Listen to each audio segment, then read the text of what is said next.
I'm the Roving Naturalist, and you guys will not believe what we're going to do today. I'm about to enter the danger zone with one of the most terrifying organisms in North America. It's an invader here, responsible for destroying habitats and wiping out entire species, and it even competes with humans for resources.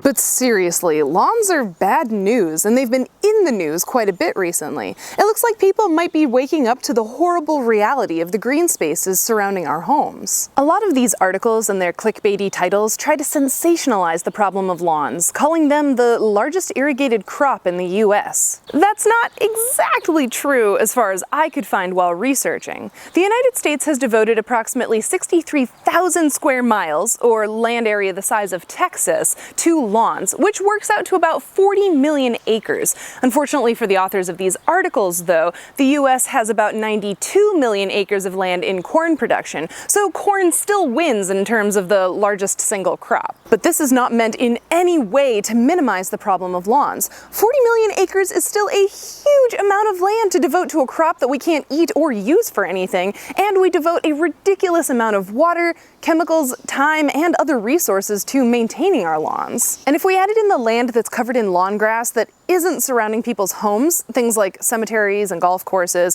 we might come a lot closer to surpassing the corn acreage. But I haven't actually said anything yet that explains why lawns are so terrible, so let's get into it. Firstly, a word on the species we most commonly employ as our lawn grasses. The most popular varieties are Canada bluegrass and Kentucky bluegrass, or Poa compressa and Poa pratensis. What's interesting about these grasses is that they're neither from Canada nor Kentucky. Rather, they both originated in Europe and parts of Asia, and then were spread all over the world. Unfortunately, these grasses don't just spread where we want them, they also have a talent for invading native ecosystems. In 2018, my research group documented invasions of these grasses in native prairie plots, where we found them to cover between 5 and 25% of our sites. And Kentucky bluegrass is documented as invading prairie as far back as the year 1809. So I feel comfortable saying that lawn grasses are aggressive, invasive species that have been enabled by a lot of human activities over the centuries. But we should also say a few words on the idea of monocultures. After all, just like so many of the clickbaity articles said, lawn grass is, for all intents and purposes, a crop. We purposefully grow it in huge swaths and protect it by controlling soil chemistry, water content, sun exposure, and competition from other plants. Monoculture is when a single species or variety of crop is grown by itself in large amounts. Think corn, soybeans, wheat, cotton, or lawn grass as examples. From an ecology standpoint, monocultures are bad because they have a severe lack of biodiversity. Not only are there very few kinds of plants in this system, but there are also fewer kinds of birds, insects, and other wildlife. And there are also a lot of problems with monoculture from a homeowner or manager perspective. When we try to cultivate monocultures of non-native plants, they may not be well adapted to the environmental conditions where we want them to grow. This means that our non-native monoculture lawns take a lot of maintenance. First, we have to keep our grass at an acceptable length. My town says that grass must be kept shorter than 8 inches. I don't know about you, but I bet the other people on my street would complain before it got that long. So we crop our grass short, sometimes too short. If your grass doesn't get a chance to grow properly, it can die, leaving bare spots where weeds can move in. The turf grass management program at Penn State recommends cutting your lawn no shorter than 2 inches to promote healthy growth. Of course, mowing at all requires the use of energy, usually in the form of burning fossil fuels, unless you're hardcore enough to use a manual push mower. Another reason lawn grass can die and leave room for weeds is if the grass gets dehydrated. This happens in a lot of areas of the US because, well, these grasses evolved in Europe, where the climate and weather patterns are very different. In my research, I found sources saying that the average American home uses over 17,500 gallons of water per year just on landscaping and gardens, and usually about half of that water winds up being wasted due to overwatering, runoff, and evaporation.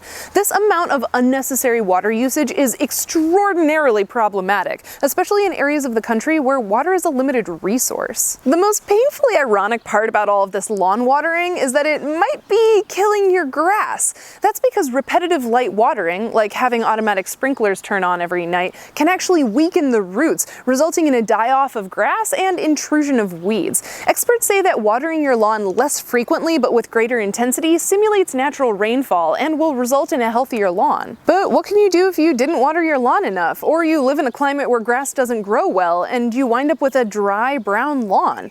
Did you know that people literally paint their lawns green to make them look good? This technique is usually applied to golf courses, sports fields, and other commercial turf grass areas, but people can also pay to have it done to their home lawns. The paint claims to be waterproof and child and pet friendly, but that doesn't mean it's not problematic. Lawn paint is basically a dyed clay that gets sprayed on brown grass, but it also winds up on the ground where it can clog the pores between soil particles, potentially affecting water movement, gas transfer, and the activities of beneficial arthropods. And don't worry, I haven't forgotten about the super obvious problem with lawns: chemicals. Specifically, these chemicals are called herbicides if they're used to kill weedy plants, but the term pesticides can be used either to refer to chemicals that kill insect pests or to refer to the chemical category as a whole. Since these chemicals are intended to kill living things, you might not be surprised to know that they're very good at it. The problem is that many of them are non-selective, meaning they'll basically kill any organism that comes in contact with them, even if it wasn't the intended target.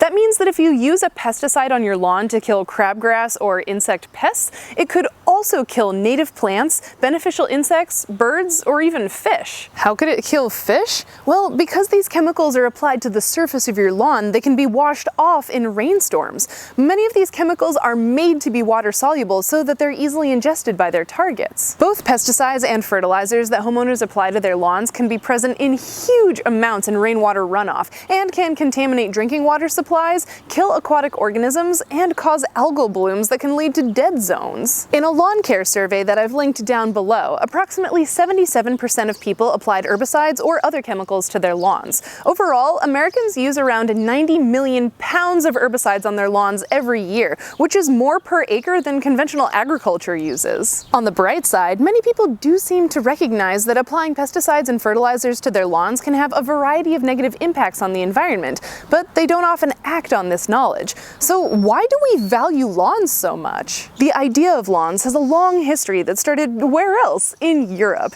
In the Middle Ages, having a deforested and trimmed grassy area surrounding your castle could have been beneficial in preventing sneak attacks from enemies, so there's that. Unfortunately, the idea of lawns wasn't the only thing that made the ocean crossing from Europe. When colonists brought lawn grass to America, they also brought with them many weed plants that have now become naturalized, including dandelions, plantains, and thistles. Once armies of sword and crossbow-wielding enemies were no longer a problem, rich people realized that lawns were an awesome way for them to flaunt the amount of land they owned but weren't using for anything. Not to mention that trimmed grass is an excellent surface to play a wide variety of games like croquet, golf, and soccer. Technological developments like combustion engines for lawnmowers and turfgrass research centers at universities have made owning a lawn even easier, and landscape architects, including Frederick Law Olmsted of Central Park fame, popularized the idea of a personal home lawn. Somewhere that's green. It's truly incredible the amount of importance we place on our lawns.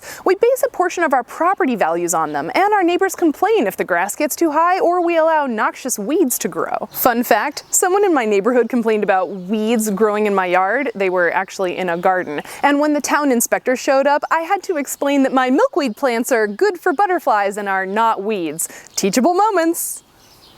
Did you know that people also base their perception of how safe a neighborhood is partially off of how nice the lawns look? This obviously has some really problematic biases underlying it, where basically nice lawns and safe neighborhood are code for white suburban areas. And then there's also the stress of having and maintaining a lawn. You're constantly trying to keep up with the Joneses. Like, if my neighbors mow their lawns, I feel like I have to mow my lawn so it doesn't look awkwardly long next to theirs. And none of us need any more stress in our lives. Some of the sources I found on this issue talked about the benefits that lawns could provide, like water absorption, erosion prevention, carbon sequestration, oxygen production, and disrupting urban heat sinks. Yes, all of those things are true if you're comparing lawn grass to an inorganic, non-permeable surface like concrete. But lawns don't do any of those things nearly as well as native vegetation would. Hopefully by this point we're all on the same page about lawns being problematic, but what can we do about those problems? Well, first of all, if you do have a grass lawn, you can use some of the tips from this video to care for it better and help it survive. Most importantly, don't cut your grass too short, make sure it gets the right amount of water at the optimal rate, and try not to smother it in chemical pesticides and fertilizers. You can also try to make sure that the grass species in your lawn is adapted to the climate and environmental conditions where you live, but sometimes that's more difficult than it sounds. If you have questions about your turf grass, try reaching out to your local university's extension office. If you're in a green thumb kind of mood, you could also take steps to try to reduce the amount of lawn grass cover in your yard, either by replacing it with hardier ground cover plants that can still be walked on, or by converting portions of your lawn into gardens full of native plants. Are you a homeowner with a lawn to care for? How do you feel about lawn grass in general? Do you know of any other lawn alternatives that we should consider? I'd love to hear your thoughts down in the comments. If you liked this video, don't forget to like it. If you didn't like this video, please share it with someone who would. And if you'd like to support the Roving Naturalist, remember to hit the subscribe button and the bell notification icon, as well as check out the new Patreon page for this channel. You can also follow me on Twitter, Facebook, and Instagram. I've started a new project with some friends called Nature Check, so you can check out links in the video description to the video and podcast versions of our first episode, so please go give that some love. And as always, thanks for watching, and I'll see you next time.